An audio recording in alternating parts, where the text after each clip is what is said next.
ஆண்டவருடைய மகா பரிசுத்தமான நாமம் இன்றும் இன்றும் மைமைப்படுவதாக. எக்ஸோடஸ் டிவி அருளுரை துளிகள் வழியாக இந்த நல்ல வேளையில் உங்களை வாழ்த்துகிறோம். கர்த்தரின் வெளிச்சத்தில் நடப்போம் வாருங்கள். Let us walk in the light of the Lord. இந்த புதிய ஆண்டிலே ஆண்டவர் உங்களை இன்னும் அதிகமான வெளிச்சத்துக்கு நேராக உங்களை வழிநடத்துவாராக. வேதத்தில் வெளிச்சத்தை குறித்து அநேக குறிப்புகள் நாம் பார்க்கிறோம். இன்றைக்கு நாம் சிந்திக்கக்கூடிய வேத பகுதி ஏசாயா 2ஆம் அதிகாரம் 5ஆம் வசனம்.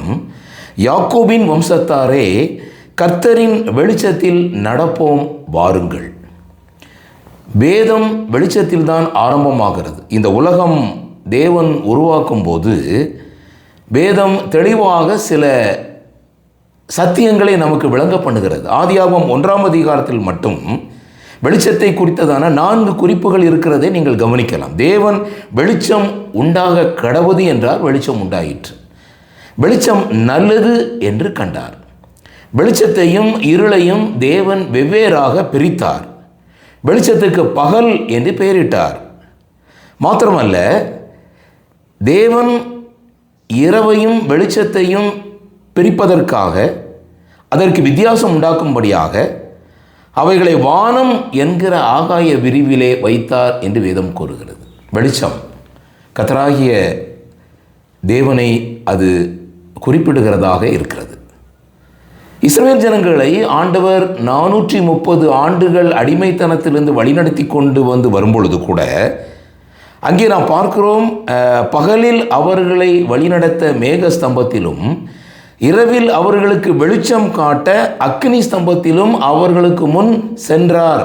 ஆகவே ஒவ்வொரு மனிதனுக்கும் வெளிச்சம் மிக மிக அவசியமாக இருக்கிறது, நல்வழியில் வாழ விரும்புபவர்களுக்கு. அதனால தான் வேதம் சொல்கிறது, கர்த்தருடைய வேதம் பாதைக்கு தீபமாய் இருக்கிறது, அது வெளிச்சமாய் இருக்கிறது.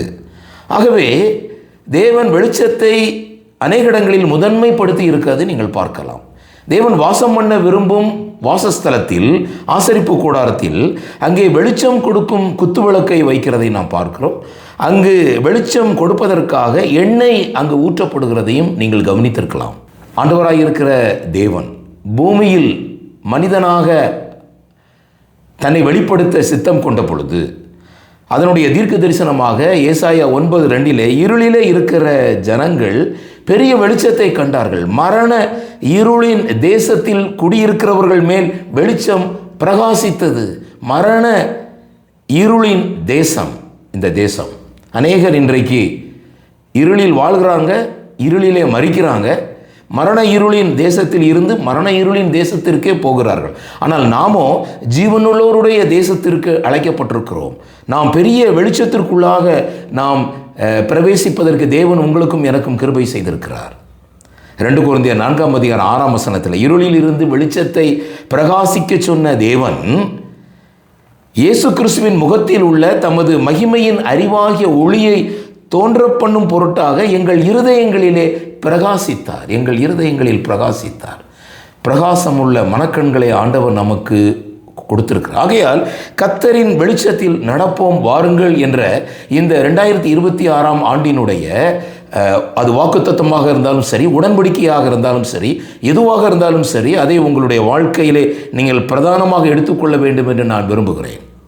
முற்காலத்தில் நீங்கள் அந்தகாரமாய் இருந்தீர்கள், இப்பொழுதோ கர்த்தருக்குள் வெளிச்சமாய் இருக்கிறீர்கள். வெளிச்சத்தின் பிள்ளைகளாய் நடந்து கொள்ளுங்கள். பவுல் எபேசியருக்கு எழுதுகிறார், நீங்கள் எல்லாரும் வெளிச்சத்தின் பிள்ளைகளும் பகலின் பிள்ளைகளுமாய் இருக்கிறீர்கள். நாம் இரவுக்கும் இருளுக்கும் உள்ளானவர்கள் அல்ல என்று தெசலோனிக்கேயர் சபைக்கு அப்போஸ்தலனாகிய பவுல் எழுதுகிறார். ஆகவே நாம் எங்கே நடக்கிறோம்? அவர் என்னை வெளிச்சத்திலே அல்ல, என்னை மரண இருளின் தேசத்தின் இருளில் இருந்து அழைத்து நடத்தி வந்தார். ஆகவே இன்றைக்கு நாம் கர்த்தரின் வெளிச்சத்தில் நடப்போம் வாருங்கள். சங்கீதம் 119, 130 உம்முடைய வசனத்தின் பிரசித்தம் வெளிச்சம் தந்து பேதைகளை உணர்வுள்ளவர்களாக்கும். கர்த்தருடைய வசனத்தின்படி நாம் இந்த புதிய ஆண்டிலே நடக்க தேவன் உங்களுக்கும் எனக்கும் கிருபை செய்வார். அப்படி என்றால் இந்த பயங்கரமான மரண இருள் நம்மை சூழ்ந்திருக்கிற இந்த நாட்களிலே, இந்த இடங்களிலே நாம் எவ்வாறு நடக்க முடியும்? வெளிச்சத்தில் 3 விதமான தடைகளை ஏசாயா 2ஆம் அதிகாரத்தில் கூறுகிறார்.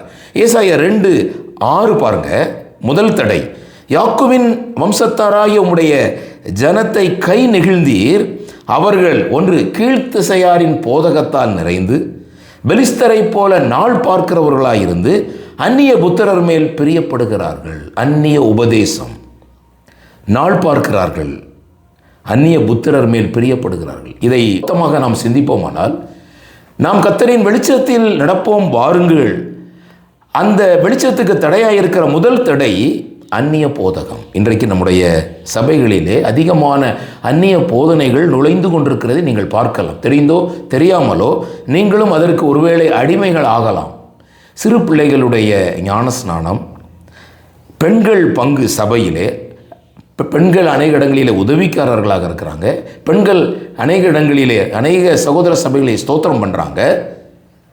மாத்திரமல்ல, 3 விதமான ரட்சிப்பு என்று இன்றைக்கு அநேக இடங்களிலே நம்முடைய சபைகளிலே அவர்கள் உபதேசிக்கிறார்கள். ஆவியில் நாம் ரட்சிக்கப்பட்டோம், ஆத்துமாவில் ரட்சிக்கப்பட்டு கொண்டிருக்கிறோம், சரீரத்தில் நாம் இனி ரட்சிக்கப்படுவோம். ஆகவே இந்த சரீரத்தில் செய்கிற பாவம் ஆவி ஆத்துமாவை பாதிக்காது என்று நிக்கோலாய் மதத்தினுடைய போதகத்தை கைக்கொள்கிறவர்களும் நம்மிடத்தில் உண்டு என்று வாசிக்கிறது போல, இன்றைக்கு அநேக உபதேசங்கள், அநேக கடினமான தேவனுடைய சத்தியங்கள் அது டைல்யூட் ஆகி கொண்டு வருகிறது, அது கலப்படமாகி கொண்டு வருகிறது. நம்முடைய சபைகளில் காம்ப்ரமைஸ், பொங்கல், தீபாவளி, இப்படி அநேக காரியங்களை எல்லாம் நம்முடைய ஒளியோடு கூட, நித்தியமான ஒளியோடு கூட ஒப்பிட்டு பேசுகிற அநேக காரியங்களை எல்லாம் நாம் பார்க்கிறோம். அது மிகவும் தவறானது. தவறான உபதேசங்கள் நம்மை வெளிச்சத்தில் நடக்க கண்டிப்பாக தடை வகுக்கும். சரியான வெளிச்சத்தில் நீங்கள் நடக்க முடியாது. 2ஆவதாக ஏசாயா 2:7 பாருங்க. அவர்கள் தேசம் வெள்ளியினாலும் பொன்னினாலும் நிறைந்திருக்கிறது, அவர்கள் பொக்கிஷங்களுக்கு முடிவில்லை. அவர்கள் தேசம் குதிரைகளாலும் நிறைந்திருக்கிறது, அவர்கள் ரதங்களுக்கு முடிவில்லை. உலக சம்பத்து இந்த கர்த்தருடைய வெளிச்சத்தில் நடப்பதற்கு தடையாக இருக்கிறது. ஒரு பாடலை நான் பார்த்தேன். உள்ளத்தில் அவர்பால் பேரன்புள்ளோரெல்லாம் எண்ணத்தில் தெளிவை பெறுவீர். அந்த பாடல்ல செல்வம் சீர் சிறப்பு நற்குடி பிறப்பு செல்வாக்கு அந்தஸ்து படடோ படஸ்து யாவையும் பேரினும் சாகையில் என் செய்வீர் உலகின் சம்பத்து குப்பை என்றே சொல்வீர். உள்ளத்தில் அவர்பால் பேரன்புள்ளோர் எல்லாரும் தெளிவான எண்ணத்தோடு கூட நாம் வாழுவோம். ஆண்டவருக்கு சித்தமானால் வரும் நாட்களிலே வெளிச்சத்தில் நடப்பதற்கு தடையாக இருக்கிற அநேக காரியங்களை நாம் சிந்திக்கலாம். தொடர்ந்து நாம் வெளிச்சத்தில் நடப்போம், மன தெளிவுள்ளவர்களாக இருப்போம். கர்த்தர் தாமே இந்த சிந்தைகளை நமக்கு ஆசீர்வதிப்பாராக.